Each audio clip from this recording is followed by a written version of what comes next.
ठीक है। आज हम लोग क्या देख रहे हैं? आज है हम लोगों का इन्वेस्टमेंट मल्टीप्लायर का टॉपिक, जो हम लोग को समझना है इन्वेस्टमेंट मल्टीप्लायर होता क्या है।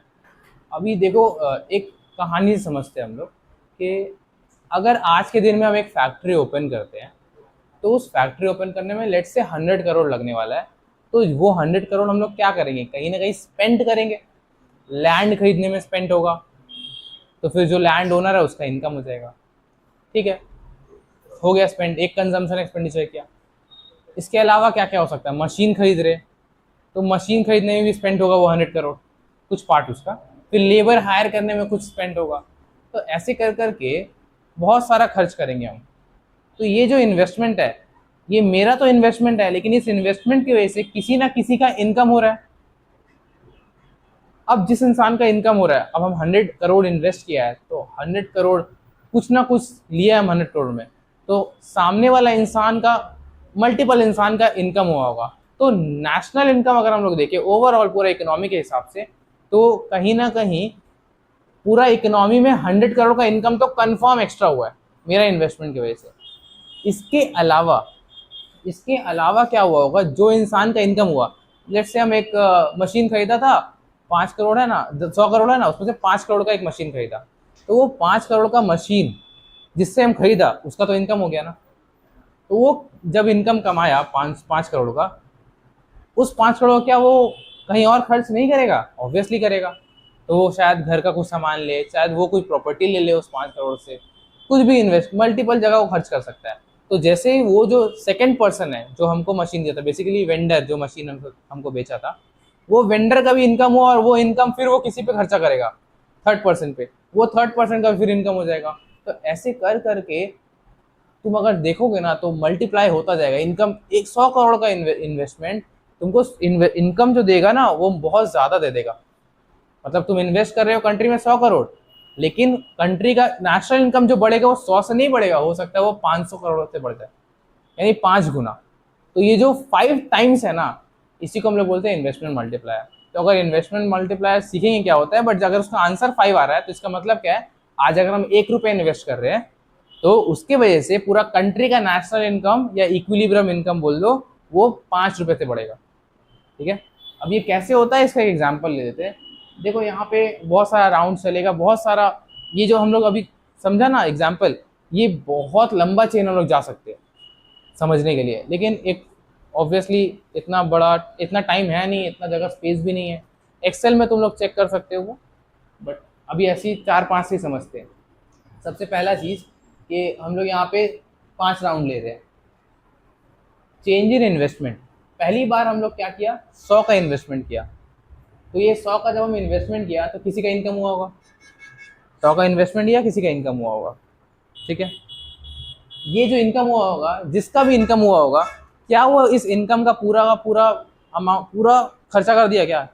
नहीं, कुछ पैसा सेव करता है, कुछ कंज्यूम करता है।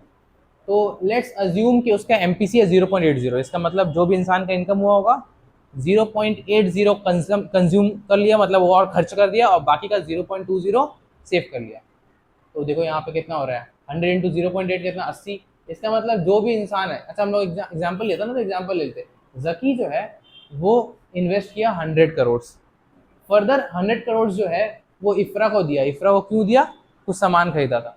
अब वो इफ्रा को जब दिया, इफ्रा पूरा 100 करोड़ खर्च नहीं की, उसका 80% खर्च की, बाकी 20% रख लिया, यानी 20 करोड़ अपने घर पे सेव करके, बट 80% तो खर्च की। तो वो जो 80% खर्च की, वो किसी ना किसी का इनकम हुआ होगा। किसका हुआ? तो मुहिब का हुआ। मुहिब से कुछ खरीदी होगी इफ्रा, तो मुहिब को 80 करोड़ दे दी। अब वो 80 करोड़ अगेन मुहिब उसका 0.80 खर्च करेगा, कंजम्पशन एक्सपेंडिचर, कुछ पैसा सेव कर लेगा। फिर जब मुहिब खर्च करेगा, तो 80 करोड़ का 0.80 करेगा, तो वो हो जाएगा 64। ठीक है, फिर फर्दर ऐसे चलता रहेगा। यानी कि जो भी इंसान इनकम अर्न कर रहा है ना, वो पूरा खर्च नहीं करेगा, वो कुछ पार्ट करेगा। तो ऐसे चलता रहेगा बहुत देर तक, जब तक मेरा यहाँ पे 1 या 0 ना आ जाए। ठीक है, पर ये खत्म कभी नहीं होगा। तो खत्म कब होगा पता है? जब मेरा इसका टोटल जो है ना 500 हो जाए। अब हमको ये पता कैसे चला 500 हो जाए, ये हम लोग आगे बताएंगे। अभी एक चीज़ तो समझ आ रहा है कि हम लोग ये करते जाना होगा। फिर जाके जब 0 के आसपास आ जाएगा, तब जब टोटल करेंगे ना इस कॉलम का, तब वो 500 जो भी अमाउंट आएगा तो हम लोग को पता चल जाएगा कि इतना इनकम एक्स्ट्रा जनरेट हुआ। 100 रुपये अगर हम लोग इन्वेस्ट किया तो 500 का एक्स्ट्रा इनकम जनरेट हुआ। ठीक है, ये तब जाके समझ आएगा। क्या ये करना पॉसिबल है एग्जाम में? बिल्कुल भी नहीं पॉसिबल है। तो उसके लिए हम लोग फॉर्मूला यूज़ करेंगे। फॉर्मूला क्या है? ये वाला। तो फॉर्मूला जब होता है मल्टीप्लायर का, पहले तो मल्टीप्लायर को बोलते हैं के से डिनोट करते हैं। अब फॉर्मूला क्या है? 1 divide by 1 minus B. B का मतलब एमपीसी, तो हम ऐसा बोल सकते हैं 1 डिवाइड बाई 1 माइनस एमपीसी। अच्छा, एक चीज हम लोग पढ़ा था ना प्रीवियस क्लास में, that MPC plus MPS is equal to 1। तो क्या हम ये बोल सकते हैं कि मेरा जो एमपीसी है इट इज नथिंग बट 1, इसको इस साइड लाया, एमपीसी को इज इक्वल टू 1 माइनस, अच्छा ये वाला नहीं, रुक जाओ ये गलत हो रहा है। हम ऐसा बोल सकते हैं क्या मेरा जो एमपीसी है is equal to 1 minus MPS? उल्टा हो रहा है, अलग कट करना पड़ेगा। कहाँ थे हम लोग? हाँ, वापस से आ रहे हैं, ये अलग कट करवा देंगे। ठीक है, तो अभी देखो यहाँ पे फॉर्मूला क्या है? 1 डिवाइड बाई 1 माइनस एमपीसी। तो हम ऐसा बोल सकते हैं ना कि मेरा MPC plus MPS is equal to 1 होता है। ठीक है, और अगर हम एमपीएस निकालने की कोशिश करें तो 1 माइनस एमपीसी होगा हमेशा, क्योंकि ये एमपीसी इधर आ गया। तो यही तो मेरा फॉर्मूला भी यूज हुआ है। तो अगर हम 1 माइनस एमपीसी की जगह एमपीएस लिख दे तो वो भी करेक्ट है। तो क्वेश्चन में हो सकता है ऐसा कि 0.8 तो 0.2 लिख के दे दिया, और 0.2 पता है क्या है? एमपीएस। बोलेगा एमपीएस इज इक्वल टू 0.2, बताओ मल्टीप्लायर क्या होगा? तो वहाँ पे हम लोग क्या करेंगे? हमको पता है कि अगर मेरा एमपीएस 0.2 है तो हम 1 डिवाइड बाई 0.2 करेंगे तो भी आंसर आ जाएगा। ठीक है, इस तरह से आंसर आराम से आ जाएगा। तो टेंशन नहीं लेने का, ये 3 फॉर्मूला है, ये 3 फॉर्मूला यूज कर सकते हो। एक भी याद है तो तुमको लॉजिक पता रहेगा।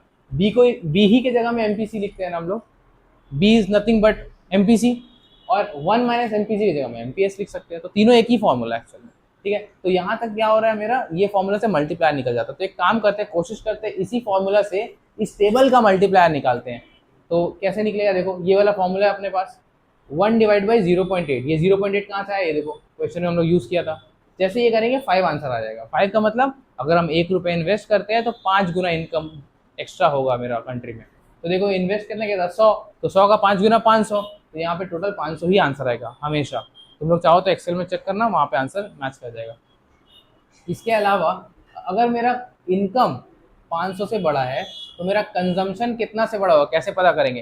देखो सिंपल सा चीज़ है, मेरा एमपीसी क्या बताता है? एमपीसी अगर मेरा 0.8 है यहाँ पे, तो ये क्या बता रहा है कि मेरा जितना भी इनकम होता है, एमपीसी का याद है ना लास्ट क्लास में पढ़े हुए हम लोग, change in consumption due to change in income. तो बताओ इनकम का 0.8 जो है उतना कंजम्पशन होता है। तो मेरा इनकम है 500, तो 500 का 0.8 कंज्यूम हुआ होगा। तो 500 का 0.8 कितना होता है? 400। तो यहाँ पे वही चीज़ यहाँ पे हम लोग किया है। तो इससे तुम लोगों का पूरा आंसर आ जाएगा। बेसिकली तुम लोगों को याद सिर्फ ये फॉर्मूला रखना है। ये फॉर्मूला एक हो गया। सेकेंड फॉर्मूला क्या है? Change in Y by change in I. इसका मतलब क्या है? सिंपल है, change in income multiply is nothing but change in income due to change in investment. हम लोग पता कर रहे हैं कि इनकम में कितना चेंज आएगा अगर इन्वेस्टमेंट में चेंज आएगा। तो बस यही फॉर्मूला है। अब एग्जाम में क्या होगा पता है? एग्जाम में मल्टीपल कॉम्बिनेशन करके यहाँ पे सॉल्व करना पड़ेगा हम लोगों के। क्वेश्चन बोलेगा चेंज इन वाई दे देगा, ये गिवन रहेगा, और एमपीसी गिवन रहेगा। बोलेगा बताओ चेंज इन आई कितना है। तो क्या करेंगे हम लोग सिंपल करेंगे। जब एमपीसी गिवन है तो एमपीसी की हेल्प से के निकाल लेंगे। के का जो वैल्यू आएगा उसको इस फॉर्मूला में यहाँ पुट करेंगे, और फिर क्या करना है? सिर्फ मैच करना है, इसको स्वैप करना है और आंसर आ जाएगा। इसी तरह से मल्टीपल परम्यूटेशन कॉम्बिनेशन होगा। क्या करेगा? ये दे देगा, ये दे देगा, ये दोनों दे दिया। देने के बाद बोलेगा बताओ एमपीसी क्या है। तब क्या करना होगा? इन दोनों से के निकालेंगे, के का वैल्यू यहाँ पुट करेंगे और यहाँ पुट करके फिर हम लोग एमपीसी निकाल लेंगे। फिर तो मैथ्स लगेगा सिर्फ। अगर एमपीएस बोल दिया तो क्या करेंगे? एमपीएस बोलेगा तो ये दोनों दिया रहेगा, इससे हम लोग के निकालेंगे। के निकालने के बाद के का वैल्यू यहाँ पुट करेंगे, और फिर सिंपल है, के का वैल्यू जब यहाँ पुट कर लेंगे तो यहाँ से मेरा एमपीसी फाइंड आउट करना होगा। तो ठीक है, एक फिगर मिसिंग है तो हो जाएगा। ठीक है, तो इतना करने से तुम्हारा पूरा ये वाला जो कंसेप्ट है क्लियर हो जाएगा और सॉल्व भी हो जाएगा, सारा एमसीक्यू सॉल्व हो जाएगा।